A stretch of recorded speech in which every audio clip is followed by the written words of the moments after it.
The Prison Boss Narcissist, Seducer. Hello, I'm H.G. Tudor. If you haven't watched my video about the Prison Boss Narcissist, I would encourage you to do so, as it will help you understand more about the dynamic between a female abuser and a male victim who is the intimate partner primary source, as I dissect the nature of their relationship. I also explain to you her school and cadre in a follow-up video, which is very useful for you continuing to extend and expand your understanding of narcissism. Unsurprisingly, more information has now come out about the behaviour of the prison boss narcissist. In other words, more information about Sheree Spencer, which is unsurprising, accords with the finding that she's a narcissist, and shows us more aspects of her narcissism in action. The information is contained in a Mail Online article from Kevin Donald. It states, revealed, prison reform boss who drunkenly beat her husband, lack of emotional empathy, assertion of control, every day after downing white wine, went on to steal her best friend's partner after the couple welcomed her into their home. So not only has she breached trust, but she has demonstrated an absence of emotional empathy for her best friend. She has shown no emotional empathy for her husband by cheating on him with somebody else.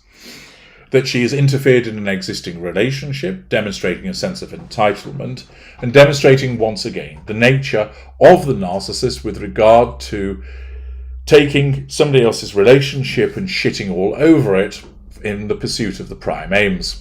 I explained elsewhere that she's likely to be a somatic narcissist, and therefore this underpins that as a consequence of engaging in such behaviours where she commits the act of infidelity and lures somebody else away from their relationship. This, of course, is done to assert control over the individual by using sex as a major method of seduction.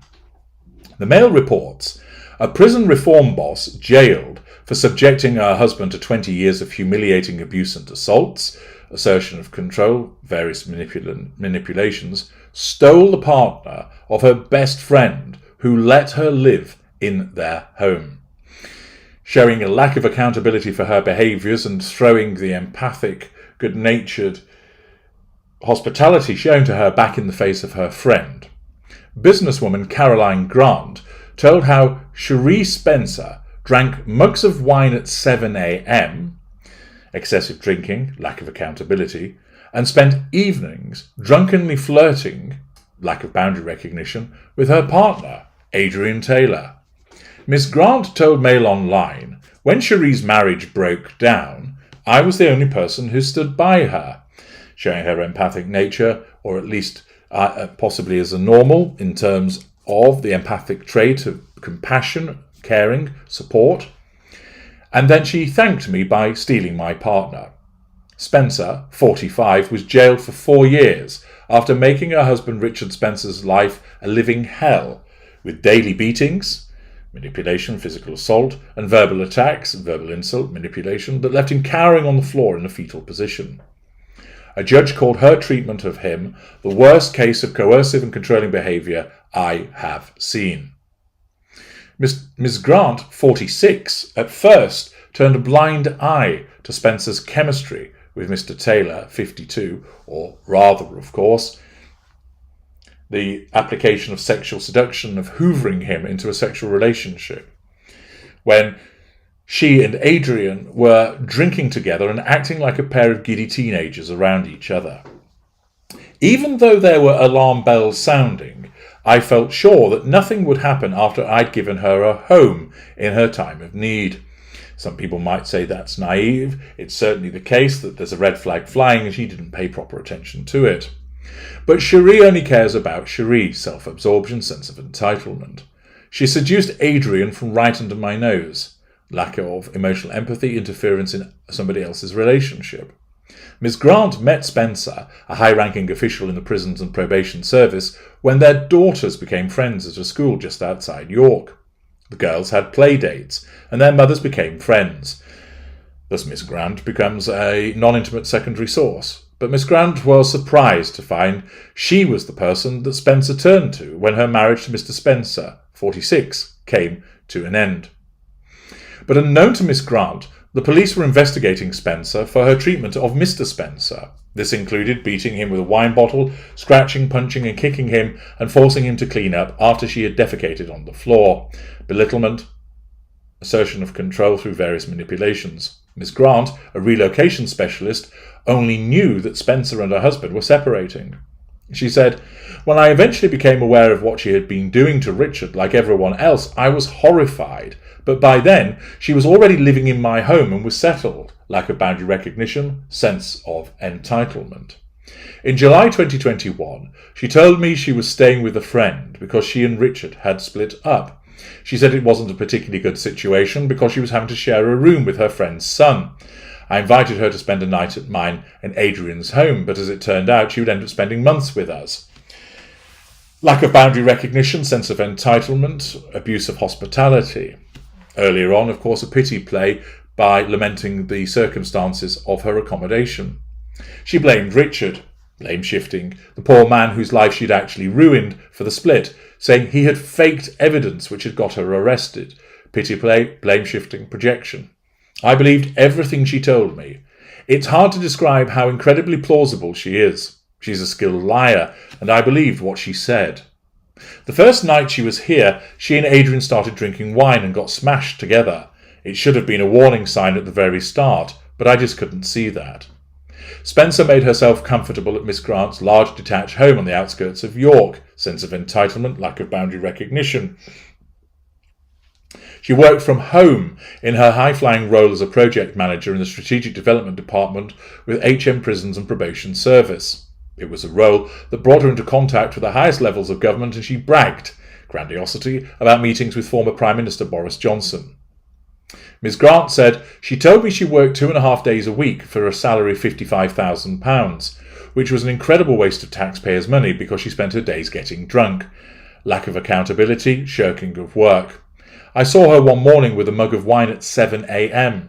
This was supposed to be a working day, but she spent her days lying in bed with a bottle of wine. It's incredible that she kept a publicly funded job."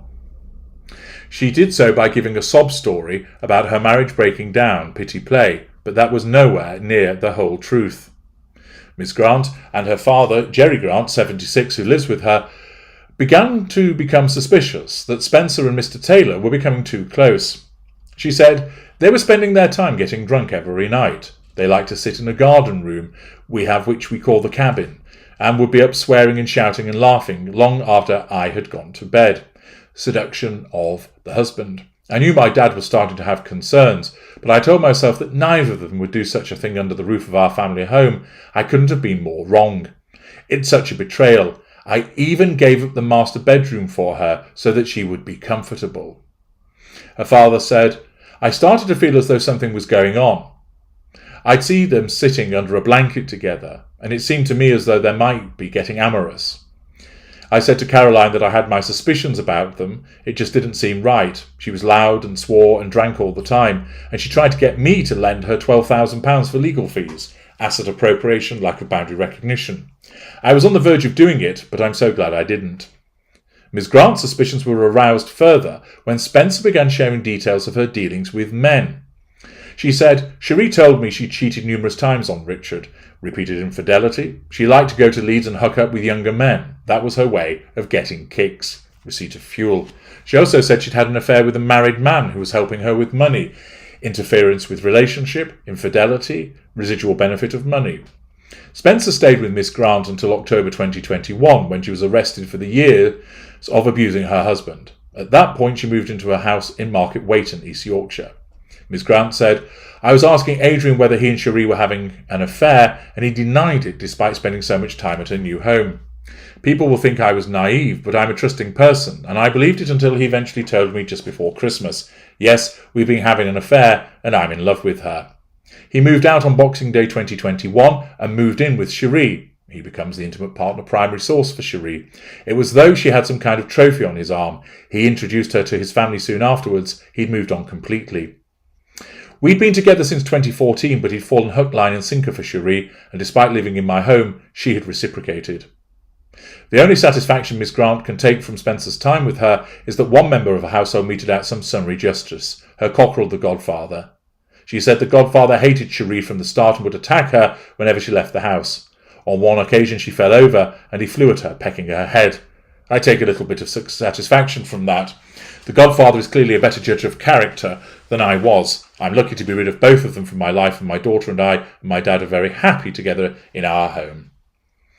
Mr. Taylor accompanied Spencer to hearings at Hull Crown Court, which culminated in her being jailed on February the 24th for 4 years.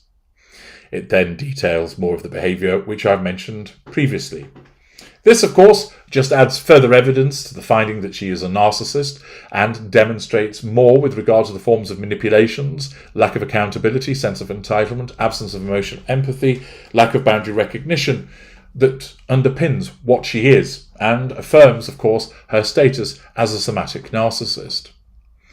Ultimately, it still supports that she's likely to be seen as lower mid-range also, and demonstrates the behaviour of the somatic narcissist in having repeated affairs and going on to seduce somebody away from somebody else despite living under that person's roof. I'm H.G. Tudor. Thank you for listening.